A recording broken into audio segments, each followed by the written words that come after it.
தாலி கட்டிய மனைவியை கொடூரமாக கொலை செய்த கணவர், உடலை பார்த்து பார்த்து கதறிய மகன்.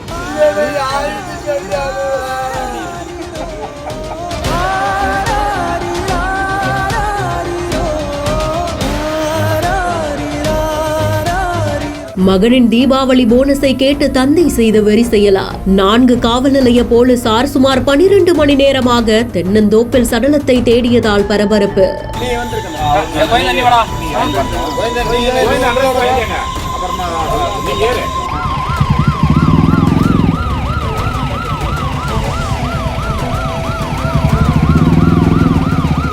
தருமபுரி மாவட்டம் காரியமங்கலத்துக்கு பக்கத்துல புனர்தனஹள்ளி அப்படின்ற ஒரு கிராமத்தை சேர்ந்தவங்க தான் 65 வயதான சந்திரன். இவங்களுக்கு ஒரு மனைவி இருக்கக்கூடிய நிலையில மனைவியுடைய சகோதரியை 2வதா திருமணம் செய்து கொண்டதா கூறப்படுது. 2வது மனைவியான கோவிந்தம்மாள் அப்படின்றவங்களுக்கு மோகன் அப்படின்ற ஒரு மகனும் இருக்காங்களா. சந்திரனுக்கும் கோவிந்தம்மாளுக்கும் அடிக்கடி தகராறு ஏற்பட்டதாகவும், கோவிந்தம்மாள் அவங்க அம்மா ஊருக்கே மகனோடு சென்றதாகவும் கூறப்படுது. ஈச்சங்காய் துடைப்பம் செய்யக்கூடிய கணவர் ஹோட்டலுக்கு வேலைக்கு போயிட்டு இருந்த அந்த 2வது மனைவிய துடைப்பம் செய்யறதுக்கு அழைத்ததாகவும், அந்த இடத்துலதான் 2 பேருக்கும் இடையில வாக்குவாதம் எழுந்து அது கொலை வரை சென்றதாகவும் கூறப்படுது.